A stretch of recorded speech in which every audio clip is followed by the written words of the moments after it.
Kejaksaan Agung resmi menangkap dan menahan 3 mantan pimpinan BGN, yakni Dadan Indrayana, Lodewijk Kusung, dan juga Sony Sanjaya. Bahkan sejak Rabu pagi, Kejagung telah menggeledah kantor BGN untuk menemukan sejumlah berkas pendukung dari tindak atau dugaan tindak pidana korupsi ini. Apakah penangkapan mantan 3 pimpinan ini hanya sebagai praktik penyelewengan personal atau mencerminkan sistem yang buka celah dari adanya praktik korupsi? Dan untuk membahas lebih lengkap, sudah ada 2 orang narasumber yang bergabung bersama kami dari luar studio, yakni peneliti Pukat Universitas Gadjah Mada, Zainur Rohman, dan juga analis kebijakan publik Agus Pambagio. Assalamualaikum, selamat malam Mas Zainur dan juga Pak Agus. Waalaikumsalam, selamat malam Bang Pram dan juga Pak Agus. Baik, terima kasih Bapak-Bapak sudah berkenan bergabung malam hari ini. Langsung saja saya ke Mas Zainur terlebih dahulu. Jadi artinya saya ingin bahas secara luas terlebih dahulu. Jadi artinya kita bisa membaca bahwa 3 mantan pimpinan ini sebagai personal yang bermain, atau sebetulnya sistemnya yang tidak baik sehingga membuat 3 pucuk pimpinan ini bisa melakukan hal itu? Ya, ini tidak bisa kita katakan sebagai sebuah kejahatan personal ya. Ini kegagalan sistemik di dalam program MBG, tidak hanya sekadar BGN-nya saja sebagai sebuah lembaga yang diberikan tugas melakukan pengelolaan. Kenapa? Karena 3 orang pimpinan utamanya menjadi tersangka untuk sangkaan perbuatan-perbuatan yang menurut saya sangat vital terkait dengan program MBG itu sendiri. Mulai dari pengaturan mitra, kemudian juga korupsi pengadaan barang dan jasa yang nilainya juga sangat fantastis, sampai juga bagaimana ada banyak pelanggaran-pelanggaran yang diduga dilakukan oleh para tersangka ini, kemudian mengakibatkan kerugian keuangan negara yang diperkirakan akan sangat besar, yang saat ini masih dalam proses perhitungan gitu.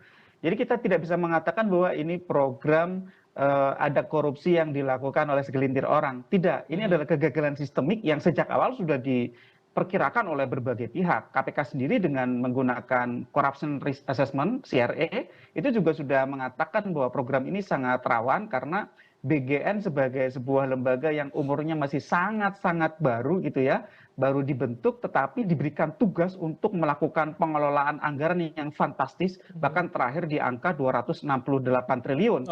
Padahal lembaga baru ini belum punya SOP, regulasi, SDM, tata kelola, sistem pengawasan yang memadai. Jadi ini memang dari awal tidak ada satupun indikator bahwa program ini akan berjalan mulus. Semua orang mengatakan bahwa ini program yang sangat berisiko dan ini terbukti hari ini. Mas Bram. Oke, Mas Zainur, saya ke Pak Agus. Kalau begitu Pak Agus, dari kacamata kebijakan publik, artinya kalau tadi saya sepakat dengan Mas Zainur bahwa proyek markup ini adalah motor listrik, sepatu, tablet, dan PC adalah hal yang vital, tapi ternyata tidak mendukung secara fundamental program MBG sebetulnya. Jadi ini kesalahannya artinya memang dari dasarnya atau ini hanya memanfaatkan celah yang ada saja?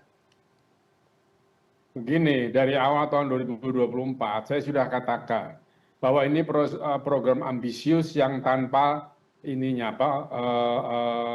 dasar-dasar hukum yang jelas gitu ya. Jadi pasti nanti ke depan akan ada persoalan soal korupsi, soal keracunan, mengingat ini anak-anak kan pencernaannya belum sempurna, dan kasus-kasus penggelapan lain, serta kemungkinan memacetkan kredit bank, himbara yang mendukung program ini. Nah, ini semua saya sudah katakan di akhir 2024 dan ternyata terjadi sekarang. Jadi kalau dari sisi saya, ini karena tata kelola MBG itu atau BGN sendiri itu tidak jelas. Ya kan, underlying-nya tidak jelas. Kemudian siapa bertanggung jawab apa, tidak jelas juga. Sehingga proses pengadaan SPPG-nya, proses vendor-vendornya, dan semuanya menjadi tidak terang. Itu sih. Oke, Pak Gus, kalau saya awam sebagai orang luar melihat apakah memang soal pengawasannya atau jangan-jangan payung hukum sebagai dasarnya itu yang lemah? Yang pertama payung hukum, saya katakan tadi underlying-nya kan tidak ada disusul. Menyusul hanya menetapkan BGN sebagai badan yang untuk menangani gizi. Nah, di situ juga sudah terpecah, gizinya apa? Kurang gizi atau sakit gizi? Dua-duanya dicampur, padahal itu hal yang jauh berbeda. Kalau sakit gizi itu stunting, kalau kurang gizi ya kurang gizi, itu yang harus ditangani. Menurut saya yang harus ditangani adalah yang kurang gizi, karena stunting itu untuk bayi umur 0 sampai 1000 hari, baru setelah 1000 hari lewat ya tetap stunting dia. Nah ini yang menjadi persoalan di sini. Lalu juga ini kan kita tahu semualah yang membangun SPPG ini kan TNI dan Polri kebanyakan. Nah, terus bagaimana nanti? Apakah Kejaksaan mau memeriksa? Mungkin saya alihkan pada Pak Zainur. Kira-kira kemungkinannya bagaimana itu? Oke, itu tentu pertanyaan kita bersama. Mas Zainur, apa yang bisa kita bayangkan seberapa mungkin itu terbuka dan ini jadi momentum bersama bersih-bersih gitu, Mas Zainur? Ya ini memang komplikasi yang lahir dari awal gitu ya. Ketika misalnya lembaga-lembaga yang seharusnya dijadikan sebagai pengawas justru diberi tugas sebagai pelaksana. Contohnya adalah Polri. Polri mengelola SPPG. Bagaimana mungkin ya lembaga-lembaga lain mampu untuk melakukan pengawasan yang efektif. Pengawasan hanya akan berjalan secara normatif, tetapi tidak akan bisa melakukan pengawasan dengan substantif. Apakah lembaga lain berani, bisa untuk melakukan audit, untuk melakukan proses penegakan hukum? Saya sangat ragu terhadap itu. Nah di luar itu sebenarnya ini dari awal mulai dari pemilihan mitra-mitra itu sendiri sudah penuh dengan konflik kepentingan. Tidak hanya yang kita persoalkan misalnya TNI Polri mengelola SPPG, SPPG yang merupakan yayasan itu sendiri semua terhubung dengan aktor-aktor politik, dengan bahkan para pejabat di BGN. Itu merupakan konflik kepentingan yang juga merupakan tindak pidana korupsi. Orang sering lupa bahwa konflik kepentingan dalam pengadaan barang dan jasa itu merupakan tindak pidana korupsi. Kalau hanya konflik kepentingan tidak terkait dengan pengadaan, itu mungkin persoalan etik, persoalan administratif, atau persoalan apa yang kemudian bisa berujung kepada maladministrasi. Tapi begitu masuk kepada pengadaan barang dan jasa, itu merupakan tindak pidana korupsi. Nah sekali lagi, ini perlu untuk didudukan ulang program MBG ini. Saya berharap bahwa ini tidak sekadar ada penetapan tersangka terhadap 3 orang pejabatnya, kemudian selesai. Tanpa ada pembongkaran dari hal yang mendasar secara filosofis, ini program tujuannya apa, sasarannya siapa, kemudian dari sisi kelembagaan, BGN itu bagaimana, SOP-nya bagaimana, regulasinya bagaimana, SDM-nya bagaimana, pengawasannya bagaimana gitu ya. Bagaimana cara untuk menghindari konflik kepentingan gitu ya. Mas Zainur, saya masuk cara di situ. Untuk menghindari korupsi. Oke, saya masuk di situ, mohon maaf saya potong. Jadi artinya yang saya tangkap dari statement Anda bahwa ketika tidak ada fundamental sistem yang dirubah, maka bisa jadi hanya berganti aktor saja. Tidak akan ada perubahan signifikan. Itu yang kita khawatirkan. Kalau hanya mengganti pemain, ya penyakit ini ke depan masih akan kita dengar lagi. Mungkin nanti kalau APH-nya benar-benar independen gitu ya, itu akan ada penangkapan ya. Ini kan baru level di BGN. Belum ada misalnya audit di level SPPG-nya, di level yayasannya, bagaimana konflik kepentingan, bagaimana fraud yang terjadi. Ini kan belum masuk ke sana. Ini baru di level yang saya lihat ya, Kejaksaan masih banyak berfokus kepada beberapa titik pengadaan ya. Titik pengadaan yang memang dari awal semua orang sudah teriak, ini sangat berisiko korupsi. Mulai dari yang pertama soal motor, sepatu, tablet, ya TV LED, itu semua ada program-program yang sangat rawan korupsi karena mulai dari misalnya kita ambil contoh motornya ya, motor listrik yang diadakan itu tidak dibutuhkan, ataupun kalau dibutuhkan modelnya tidak seperti itu. Ini ada ya sebuah PT baru tiba-tiba menjadi vendor. Patennya juga baru didaftarkan setelah memenangkan kontrak, ditandatangani kontraknya. Ini udah merupakan tanda-tanda yang sangat jelas. Ini korupsi gitu. Apalagi kalau bukan korupsi gitu. Kemudian soal sepatu gitu ya. Apa pentingnya pengadaan sepatu? Kemudian juga tablet, TV dan seterusnya. Ini baru di situ, belum masuk ke bagaimana konflik kepentingan yayasan dengan SPPG dengan BGN ini. Itu. Oke, saya kembali ke Pak Agus. Jadi Pak Agus, kalau memang ini menjadi momentum pembenahan, apakah sembari programnya masih berjalan itu bisa kita benahi atau secara fundamental memang harus kita dudukan bersama lagi nih seperti kata Mas Zainur tadi?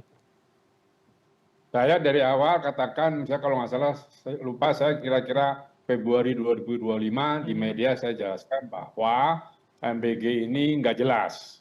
Tidak jelas sasarannya, bagaimana tata kelolanya dan sebagainya. Makanya tolong dibereskan, kita moratorium dulu. Jangan menginvite SPPG baru. Bereskan dulu sistemnya dengan yang ada. baru kemudian nanti berjalan kembali. Nah, tetapi saya dituduh oleh salah satu juru bicara partai, saya dibilang bahwa saya tidak setuju dengan MBG. Bukan, ini ide bagus yang harus ditata dengan baik.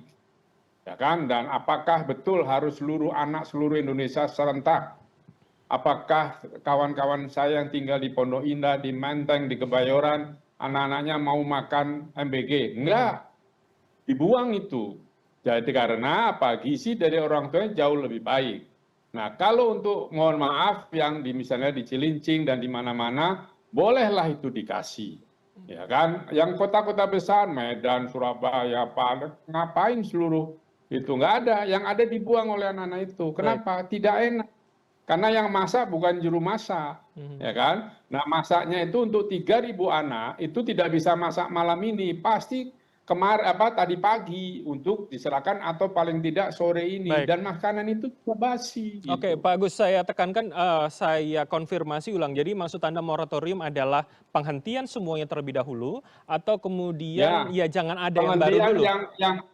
Penghentian yang baru dihentikan dulu, yang ada itu dievaluasi. Oke. Nanti ketika sudah ketemu caranya, tata kelolanya baru diteruskan lagi. Itu saya sudah sarankan awal 2025. Oke. Karena kalau tidak, ya seperti ini sekarang kan meraba-raba semua.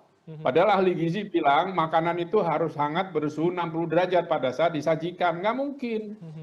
Karena masaknya sudah tengah malam atau malamnya gitu. Masak hari ini untuk besok siang, ya bau lah. Iya, iya, oke. Karena memang ada jarak antara dapur dan juga penerima manfaat itu ya. Ya, belum higienitas tidak. Airnya air dari mana, ya sudah. Baik, baik, oke. Saya ke Mas Zainur lagi. Jadi Mas Zainur, ini program prioritas. Apakah kemudian satu sisi program prioritas, satu sisi ada yang perlu dibenahi? Bagaimana kami publik masih bisa yakin ini akan menjadi pembenahan fundamental, ini akan jadi momentum bersama kita bisa melihat perbaikan ke depannya? Ya, yang pertama ya, dari kelembagaan BGN diperbaiki dulu, termasuk dari sisi regulasi. Yang kedua, sementara waktu BGN jangan lakukan procurement untuk non-pangan. Yaitu yang tadi itu seperti motor listrik, sepatu, kaos kaki, tablet, TV, yang seperti itu hentikan.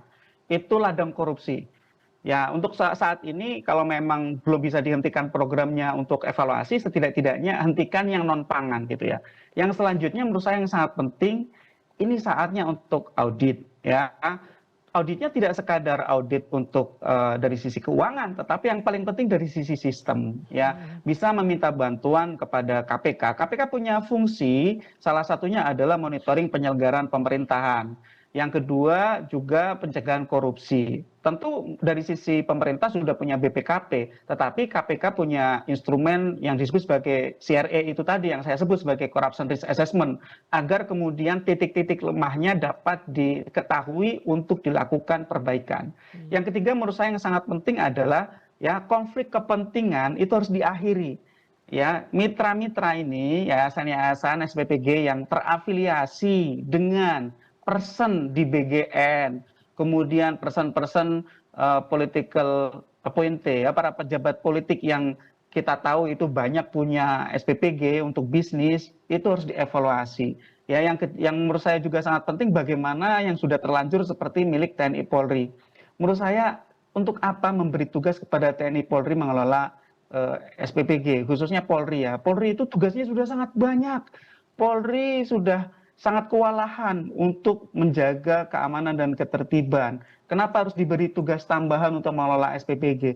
SPPG Polri kalau ada masalah siapa yang berani menyentuh? Siapa yang berani melakukan audit? Siapa yang berani melakukan penegakan hukum? Apakah Kejaksaan berani? Apakah KPK berani? Saya meragukan itu. Jadi ini memang perlu betul evaluasi. Harus dengan niat yang baik dari pemerintah untuk melakukan evaluasi secara sistemik. Jangan berhenti hanya memoles saja dari sisi PR. Ini uang hampir 10% APBN ya, 268 triliun. Jangan sampai ini uang menjadi sia-sia dan kemudian tidak menghasilkan apa yang ditujukan dalam program ini. Baik. Itu Mas Bram. Oke, baik, kita akan lihat ke depannya seperti apa. Terima kasih dua orang narasumber, ada Mas Zainur Rohman dan juga Pak Agus Pambagio telah bergabung bersama kami. Selamat malam, sehat selalu Bapak-Bapak semua. Malam. Selamat malam.